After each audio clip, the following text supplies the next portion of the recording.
AR, VR 프로그래밍 두 번째 수업을 시작하겠습니다. 우리는 이 수업에서 메타퀘스트 3라는 VR 장비를 사용을 할 겁니다. 이 장비를 사용하는 이유는 일단 가장 많이 팔린 장비가 역사상 가장 많이 팔린 VR 장비가 바로 메타퀘스트 2라는 장비이고, 현재 메타라는 기업은 적어도 이 AR, VR 헤드셋 시장에서 가장 많은 점유율을 차지하고 있는 기업이기도 합니다. 한번 과거 시장 변화를 살펴보겠습니다. 2024년 4분기부터 분기별로 이렇게 점유율을 표시를 한 거고요. 메타라는 기업이 2024년 4분기에 83%, 51%, 51%, 52%, 그리고 2023년 4분기에 다시 78% 늘어났다가 1분기에 좀 감소합니다. 64%로. 그리고 두 번째, 애플은 비전 프로. 애플의 비전 프로는 2023년 초에 나왔죠. 그래서 1분기에 16% 정도 잡히게 됩니다. 그리고 피코는 중국의 VR 업체인데 이 업체 역시 굉장히 꾸준히 판매를 유지를 하고 있습니다. 그래서 피코라는 업체가 거의 비슷한 값으로 계속 유지되고 있는 걸 확인할 수 있습니다. 그 다음 소니가 왜 VR이 나올까라는 생각할 수 있는데, 소니는 플레이스테이션 VR이라는 굉장히 그래도 스테디한 장비를 가지고 있어요. 그래서 2022년 4분기엔 판매가 없다가 2023년 1분기에 플스 VR2가 나오면서 이때 굉장히 많은 포션을 차지합니다. 그리고 점차 감소를 해서 지금은 많이 줄었습니다. 근데 아마도 플스 VR은 아마 그래도 꾸준히 판매가 이루어질 것 같아요. 그 이유는 뭐냐면은 플스 VR이 플레이스테이션과 연결하게 되면 솔직히 그 활용도가 굉장히 낮습니다. 그래서 이쪽에서 어떻게 방식을 바꿨냐면 어댑터를 추가를 해서 그 어댑터를 연결하면은 PC에 연결해서 스팀 알고 계시죠? 다양한 게임들을 우리 온라인 계정을 통해서 구매를 하고 그 게임들을 할 수 있는 스팀인데, 스팀에도 굉장히 VR 게임이 많고 특히 무료 게임들도 굉장히 많습니다. 그래서 플레이스테이션 VR을 통해서 스팀 VR을 즐길 수 있도록 지원을 하는 거죠, 기술적으로. 그렇기 때문에 소니 VR도 어느 정도 계속 시장 점유율을 유지를 하지 않을까라고 생각이 듭니다. 그 다음 나머지입니다. 나머지도 뭐 꽤 큰 포션이긴 합니다. 무시할 정도가 아닌. 여기에 또 굉장히 많은 포션이 바로 중국의 엑스리얼이라는 기업의 엔리얼이라는 AR 글래스라고 해야 될까요? 스마트 글래스라 할까요? 아무튼 글라스 장비입니다. 선글라스처럼 생겼는데 실제 그 선글라스를 끼게 되고 그 선글라스의 선을 통해서 스마트폰을 연결하게 되면은 우리 그 선글라스 안경을 통해서 약 한 120인치 정도의 개인 화면을 볼 수 있게 됩니다. 그래서 평상시에는 좀 사용하기 어렵겠지만 뭐 예를 들어 장기간 이용하는 뭐 버스 안이라든지 특히 비행기 안에서 나만의 정말 꽤 높은 해상도를 가지고 나만의 그 극장에서 영화를 볼 수 있는 거죠. 저도 개인적으로 그 엑스리얼 제품을 가지고 있는데 지금 2는 좀 더 좋아졌다고 하는데 저는 가지고 있는 원 제품이고, 사실 원 제품만 하더라도 굉장히 해상도가 좋기 때문에 어느 정도 좋냐면은 눈이 아플 정도로 좋습니다. 그래서 불 꺼진 비행기 안에서 보게 되면은 사실 너무 밝아요. 좀 더 어두워졌으면 좋겠는데 너무 밝아서 눈이 아플 정도로 굉장히 쨍한 화면이 나옵니다. 그래서 저는 뭐 장시간 쓰면 너무 눈이 아프긴 한데 그 밝기만 좀 조절되면은 굉장히 장시간 영화 볼 때 좋을 것 같다. 그리고 대부분 아무리 좋은 항공기라도 그 좌석에 붙어 있는 화면은 굉장히 너무 작고 불편하잖아요. 해상도도 굉장히 안 좋고. 그래서 보통 노트북이나 태블릿으로 보통 많이 활용하시죠.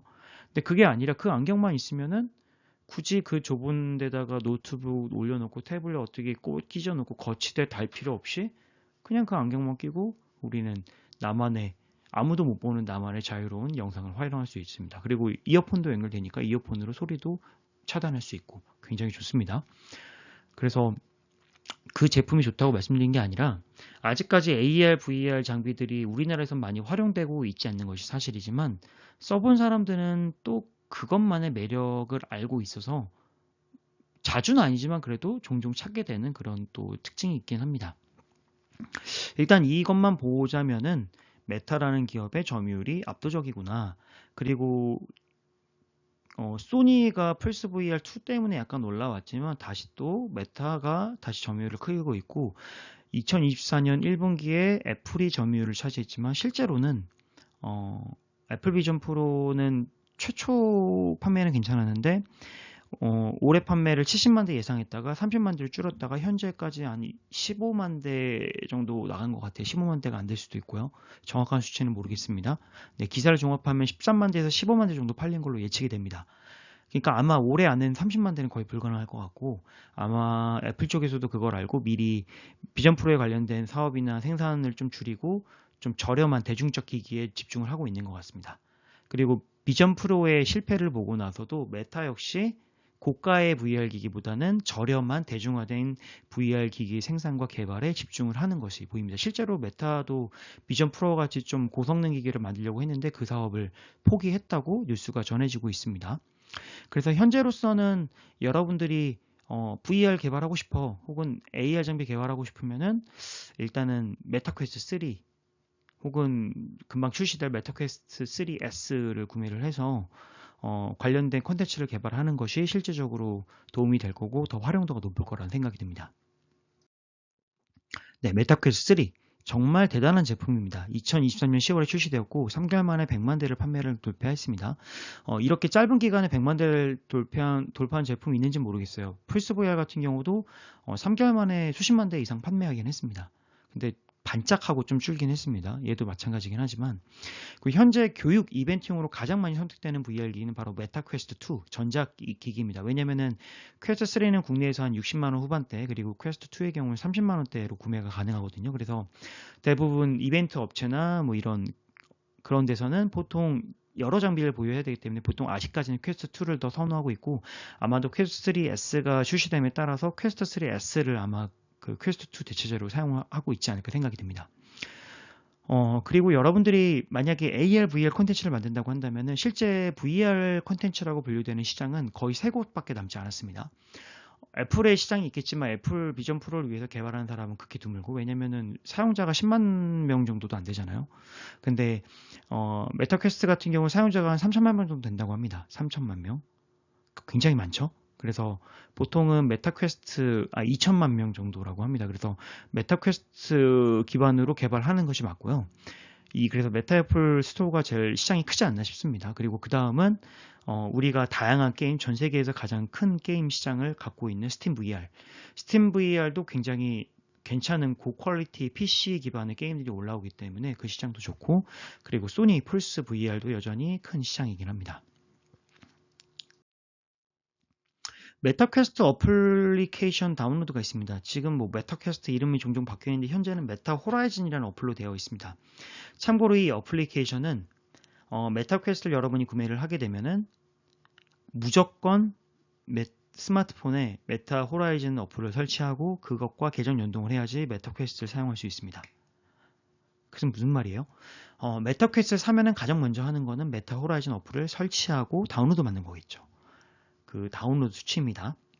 2019년 130만, 2022년 330만, 21년 810만, 2022년 1000만 다운로드를 넘어갑니다. 이제부터. 그리고 2023년 750만 좀 많이 떨어졌어요. 아마 올해도 떨어질 것 같습니다.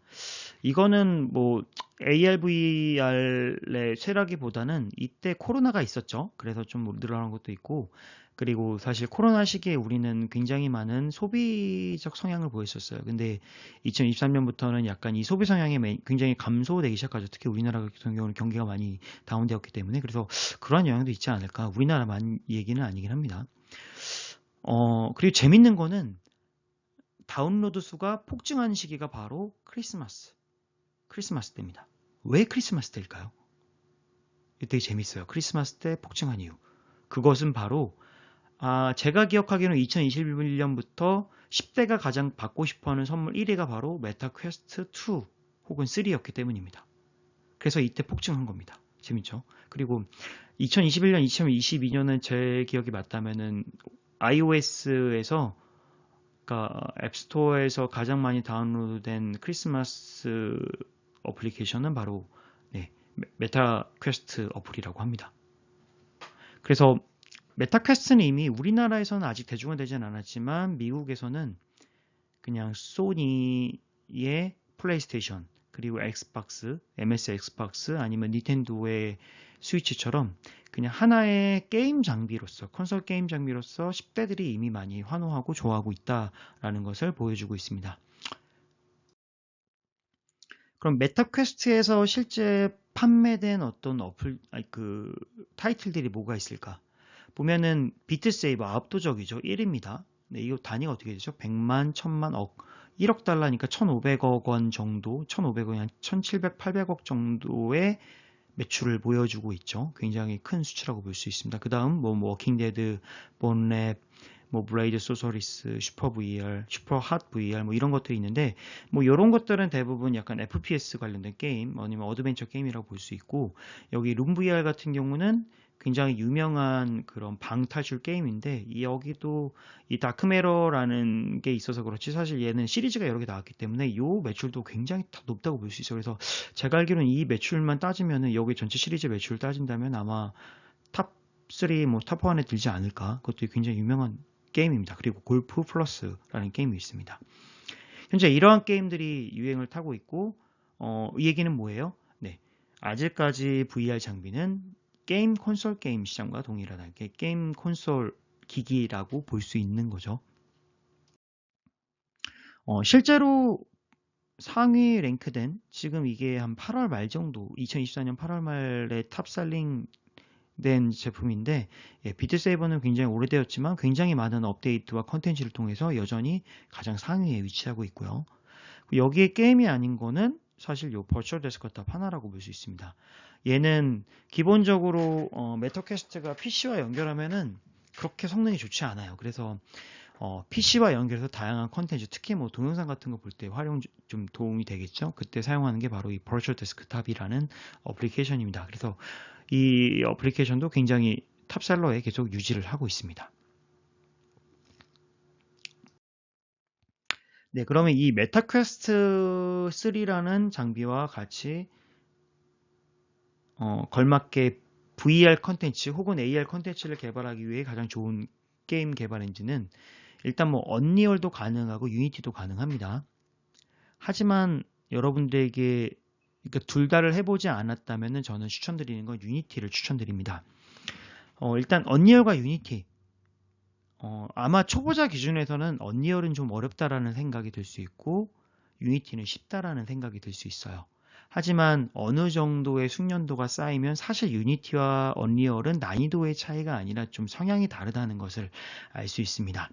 물론 개발하는 방법과 알고리즘과 어떤 방식에 따라서 좀 차이가 나뉘겠지만 기본적으로 언리얼은 좀 커다란 맵, 고퀄리티의 어떤 3차원 모델들을 가지고 데이터를 가지고 좀 무거운 게임 만들 때 많이 활용됩니다. 반면에 유니티는 굉장히 캐주얼한 게임을 만들 때 많이 활용됩니다.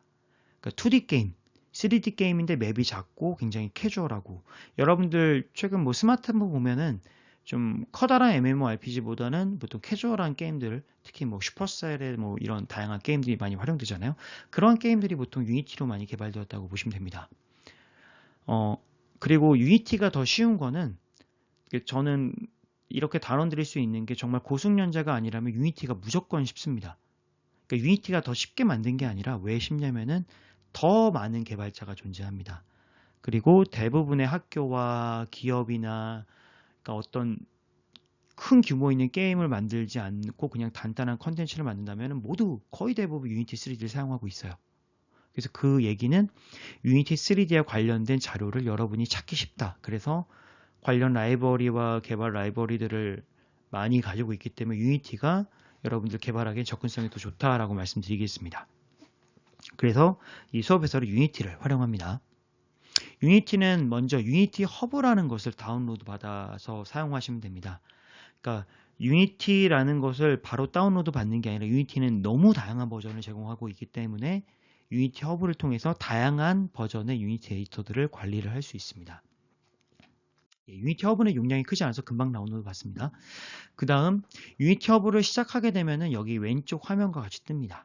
여기서 여러분들은 인스톨 에디터를 클릭을 하면은 인스톨 탭으로 들어가게 되면은 다양한 버전을 볼 수 있고, 여러분들이 선택하는 것은 여기 LTS가 붙은 가장 상위의 버전을 선택하시면 됩니다. 보통 이렇게 얘기합니다. 유니티는 유니티로 처음 개발을 시작하면 가장 최신의 LTS 버전을 선택하시라. 그 이유는 뭐냐면은 유니티는 업데이트를 정말 많이 합니다.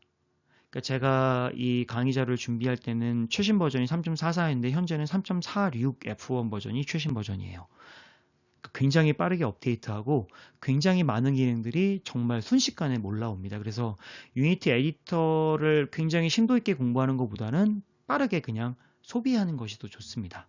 그래서 일단 처음 시작할 때는 가장 최신의 버전을 깔고 이 버전으로 개발을 했다면은 유지할 때는 웬만하면 이 버전을 유지하는 걸 추천드립니다. 왜냐하면 버전이 바뀌면은 되던 기능들이 안 되고 안 되던 기능들은 아예 지원을 안 해서 에러가 나는 경우가 굉장히 빈번히 발생합니다. 그래서 버전 관리가 필요하고 그래서 유니티 허브를 쓰는 거라고 보시면 돼요. 보통은 우리가 유니티 허브 같이 이렇게 무슨 총체적인 인스톨 관리 프로그램보다는 그냥 하나의 에디터 버전을 그냥 일괄적으로 설치하는 게 개별적으로 설치하는 게 일반적이잖아요. 그래서 여러분들은 이 유니티 허브를 통해서 인스톨 탭에서 여러 가지 원하는 버전을 설치하면 된다. 하지만 처음이라고 한다면 가장 최신의 LTS 버전을 설치하자. 지금 이 버전이 뭔지 모르겠지만 제가 최신까지는 3.469를 봤습니다. 인스톨 버튼 누르면 되고 그렇게 되면은 깔 수 있는 것들이 나옵니다. 지금 저는 이거를 설치해놔서 안 되지만 기본적으로 이 디벨로먼트 툴인 마이크로소프트 비주얼 스튜디오 커뮤니티 요거 꼭 체크하시고 그 다음에 VR 개발을 위해서는 여기 안드로이드 빌드 서포트 체크하면 자동으로 오픈JDK와 안드로이드 SK NDK 툴즈가 자동으로 설치될 겁니다. 요거 체크하고 컨티뉴 하면 됩니다. 그래서 용량이 크기 때문에 굉장히 많이 걸릴 거예요. 다운로드 시간이. 그 와중에 멈췄을 때 보면은 비주얼 스튜디오를 설치하면서 또 다르게 옵션을 물어봅니다. 여기서 여러분들이 다른 건 체크 안 해야 되는데 요거는 꼭 체크를 해야 돼요. 게임 데벨롭먼트 위드 유니티를 꼭 체크를 하셔야 됩니다. 이걸 체크하지 않으면은 유니티에서 비주얼 스튜디오를 실행했을 때 자동적으로 유니티에 있는 프로젝트 폴더를 가져오지 않습니다. 그냥 파일 하나만은 엽니다. 그래서 얘를 체크하면은 유니티와 비주얼 스튜디오가 연결이 자연스럽게 되고 그리고 비주얼 스튜디오에서 그 스탑 버튼을 사용한 디버깅을 할 수 있어요. 그리고 인스톨 while 다운로딩 이렇게 체크해서 진행을 하시면 됩니다. 그 메타퀘스트 3 시작하기는 제가 여기에서 강의 자료를 보이긴 굉장히 제한적입니다. 그래서 관련된 걸 개발하려면 먼저 우리에는 메타퀘스트 3가 필요합니다. 그래서 메타퀘스트 3 뭐 대여를 하거나 아니면 구매를 하셔서 혹은 메타퀘스트 2가 될 수도 있겠죠.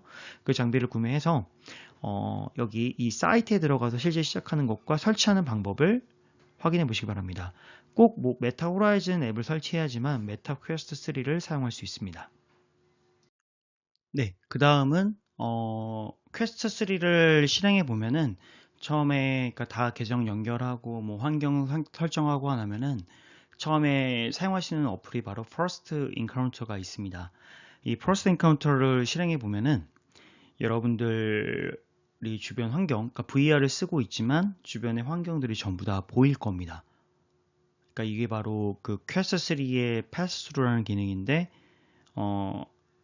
VR 장비 앞에 걸린 카메라를 통해서 현실 세계의 정보를 받고 그것들을 실제로 우리가 눈으로 보는 것처럼 만들어줍니다. 물론 화질은 좀 떨어지지만 꽤 괜찮습니다. 그리고 거기 안에 가상의 정보들이 올라오는데 이 가상의 정보는 굉장히 고해상도죠.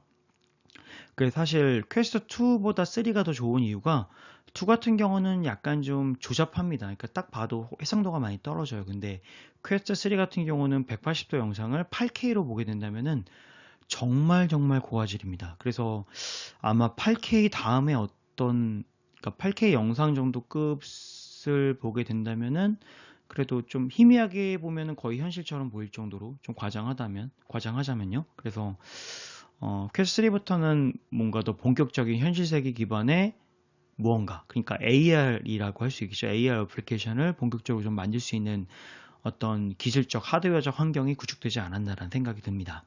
그리고 PC하면서 퀘스트 3를 보고 싶다면은 PC 어떤 특정 사이트로 들어간 다음에 미러링을 통해서 우리가 화면을 또 PC로 볼 수 있습니다. 이렇게 되면은 우리가 사용하는 것들을 다른 사람들이 모니터를 통해서 다시 대안으로 볼 수도 있는 거죠. 그 다음에 개발을 위해서는 우리가 설정을 변경을 해야 됩니다. 총 두 가지를 변경을 해야 되는데 먼저 메타 호라이즌의 어플리케이션을 변경하고 그 다음에 그것과 연결된 퀘스트 3의 변경을 진행을 해야 됩니다. 먼저 메타 호라이즌 어플 설정 변경하기 전은 상단기기 연결하고 지금 어플리케이션 들어가면은 헤드 설정, 그 다음 개발자 모드 활성화를 단계를 거치게 됩니다. 근데 이 단계를 거칠 때 여러분들은 꼭 개발자 모드 계정을 신청을 해야 됩니다. 그거는 메타퀘스트 사이트를 통해서 할 수 있으니까 네, 보고 하면 되고요. 개발자 모드를 활성화하고 그 다음에 헤드셋을 쓸 때 화면에 보이는 메시지 박스의 USB 연결, 적금 등을 모두 허용을 해야 됩니다. 무슨 말이냐면 여러분의 퀘스트 3와 PC는 USB로 연결이 돼야 됩니다. 일단 개발용을 위해서는 고가의 USB가 필요 없이 기본적으로 제공하는 USB만 사용하셔도 돼요. 근데 여러분들이 아마 PC에서 렌더링을 하고 그 결과를 USB로 받기 위해서는 아마 3.1 속도 이상의 그런 버전 스펙의 USB가 있어야 될 겁니다. 그거는 아마 인터넷 검색하시면은 해당되는 USB가 판매하고 있어서 그거를 구매를 하셔서 추가로 하시면 됩니다. 기본적으로 메타퀘스트 들어있는 USB는 네, 예를 들어 스팀VR 같은 걸 사용할 수는 없습니다. 그 다음 퀘스트 3를 끼고 나서 그 자체 설정이 들어가면 설정, 시스템, 개발자, 맞춤 설정, 활성화를 할 수 있습니다. 그리고 메타퀘스트 링크를 설치하는 게 좋습니다. 일단 여러분들이 메타퀘스트 3와 PC가 연결된 걸 확인하려면 메타퀘스트 링크로 확인하는 것이 좋은데 이 사이트 들어가서 여기 히어를 클릭해서 설치를 하시면 됩니다. 그리고 기기에 들어가서 기기 연결을 진행하시면 돼요. 그리고 메타퀘스트 링크 연결할 때 여러분들이 조심하실 점이 일단 USB-A와 다르게 USB-C는 굉장히 작습니다. 그래서 보통 연결하는 케이블이 기본적으로 5m 정도 되는 기다란 선을 연결하기 마련입니다. 왜냐면은 우리가 자유롭게 이동을 해야 되기 때문에요. 그래서 그렇게 자유롭게 VR을 끼고 이동하다 보면은 여기 USB-C가 좀 이렇게 흔들림을 통해서 USB-C가 잘 손상되기 마련입니다. 그래서 여러분들이 이게 고정될 수 있는 USB를 사거나 아니면 고정되지 않는다면은 이렇게 연장선 같은 걸 이렇게 좀 묶을 수 있는 끈이 있죠. 이런 걸 통해서 이 기기와 좀 연결 고정을 해서 이 부분이 흔들리지 않도록 해야지 USB-C가 좀 손상되지 않습니다.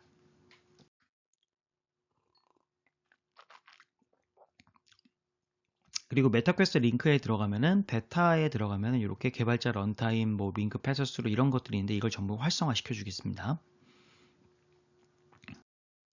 그리고 메타퀘스트 링크에서 기기가 연결되고 나면 이렇게 녹색으로 표시가 됩니다. 그리고 추가적으로 MQDH, 메타퀘스트 디벨로퍼 허브를 설치할 수 있는데 이거는 지금 우리가 진행할 거에 필수적인 사항은 아닙니다. 근데 이거를 설치하고 나면은 여러분들이 좀 더 개발자 모드 상황에서 메타퀘스트의 다양한 기능들을 실시간으로 제어를 할 수 있습니다. 이렇게 설치하면 화면이 뜨는데 여기에 디바이스 매니저에 연결이 완료되었던 메타퀘스트 3 액티브라고 뜨게 됩니다. 녹색으로 표시됩니다. 여기가. 그러면 여기에 뭐 기능들을 껐다 켰다 할 수 있습니다. 그리고 여러분들이 테스트하기 좀 용이합니다. 그리고 여기 ADB라는 걸 통해서 무선으로 기기를 연결하고 무선으로 APK를 받아서 다운로드를 할 수 있어요. 하지만 지금 일단은 USB만 연결로 빌드와 런이 가능하기 때문에 여기 부분은 제외를 하도록 하겠습니다. 만약에 기기를 정상 연결했는데 이게 연결이 활성화가 되지 액티브가 되지 않고 연결이 안 된다 하시는 분들은 퀘스트 3도 재부팅 한번 해보고 PC를 재부팅 하는 걸 추천드립니다. 보통 제 경우에는 여러 가지 사례가 있었는데 결과적으로 PC를 재부팅하고 나면은 대부분 연결이 정상적으로 완료되는 걸 확인했습니다. 최초 연결을 잘 안 되는 경우가 좀 많더라고요. 그래서 꼭 PC 다 관련된 어플리케이션 설치하고 퀘스트 3도 한번 재부팅해보고 PC도 재부팅해봐서 한번 확인해 보시기 바랍니다. 네, 전체적으로 다시 정리 한번 해보겠습니다. 여러분들이 이 수업을 진행하기 위해서는 GPU가 있는 PC가 필요하고 그 다음에 메타퀘스트 3가 필요합니다. 그리고 이 두 개의 장비는 USB로 연결이 될 겁니다. USB 연결하게 되면 유니티에서 자동으로 빌드앤 런을 하게 되면은 퀘스트 3에서 여러분이 개발한 프로그램이 실행되는 형태입니다. 그걸 위해서는 첫 번째 먼저 메타 개발자 계정을 등록을 해야 됩니다. 이 사이트를 통해서 여러분들이 메타 개발자 계정을 생성하시면 됩니다. 그리고 인증할 때는 신용카드 같은 것들이 필요하니까 결제를 하는 것이 아니고 그냥 인증 절차라고 보시면 됩니다. 그 다음 두 번째, 메타 호라이즌 모바일 앱에서 개발자 모드를 활성을 해야 됩니다. 그리고 세 번째, 헤드셋 설정을 하고 이때 이 설정을 확인하고 마지막에 USB를 연결했을 때 팝업이 뜹니다. 그때 MTP 알람에서 이 팝업이 뜰 때 그냥 이 PC는 항상 허용이라는 그 버튼이 있거든요. 그걸 통해서 활성화를 시켜주시면 됩니다. 아시겠죠? 그 다음에 혹시 그래도 안 된다 싶으면은 메타퀘스트 링크 공개 테스트 채널 업데이트를 하면 됩니다. 설정에서 기기, 베타, 공개 채널 테스트 활성화 이 부분이 있습니다. 활성화하면은 업데이트를 또 진행하거든요. 이것까지 해도 안 된다 하면은 네, 아까 말씀드렸던 재부팅 그 두 기기를 여러 번 재부팅하고 그래도 안 된다 하면은 퀘스트 3를 초기화하는 방법이 있습니다. 네. 아마 근데 그래도 안 될 경우에는 USB의 문제일 가능성도 있어요. 네. 안 되는 경우가 종종 또 발생할 것 같아요. 그러니까 저도 학과 내에서 수업을 하면서 메타퀘스트 3와 PC가 USB 상으로 연결되지 않은 문제들이 좀 발생을 했습니다. 보통은 PC를 재부팅하게 되면은 안 됐던 문제들이 좀 해결될 것 같고요. 그리고 그래도 안 된다면은 처음부터 아까 해봤던 과정들을 다시 한번 확인해보면서 빠짐없이 어떤 이슈들이, 그러니까 빠짐없이 절차를 다 수행했는지 확인하는 방법이 있을 겁니다. 그래도 안 된다면은 몇 가지 이슈가 있을 수 있는데, 먼저 첫 번째, 퀘스트 3가 불량일 수 있습니다. 초기 불량이 발생할 수 있기 때문에, 일단 이 경우에는 먼저 퀘스트 3를 공장 초기화하는 방법을 추천드리겠습니다. 먼저 공장 초기화하는 방법은 전원 버튼을 길게 눌러서 강제 종료를 합니다. 혹은 꺼져 있다면 그 다음을 진행하면 됩니다. 그 다음은 왼쪽에 있는 전원 버튼과 그리고 퀘스트 3에 플러스 마이너스 볼륨 버튼이 있는데 마이너스 볼륨 버튼이 왼쪽입니다. 이 전원과 볼륨 버튼을 5초 이상 길게 눌러주게 되면은 시스템 메뉴가 뜨게 됩니다. 여기서 볼륨 버튼을 사용해서 팩토리 리셋 메뉴를 선택하고 선택은 전원 버튼으로 하면 됩니다. 그렇게 해서 초기화를 진행하면 되고 다시 퀘스트 3를 켜서 여러분의 메타 호라이즌 앱과 연결하고 그리고 개발자 모드 활성화시키고 이 작업을 진행을 하면 됩니다. 만약 이래도 안 된다면은 또 다른 이슈를 생각할 수 있어요.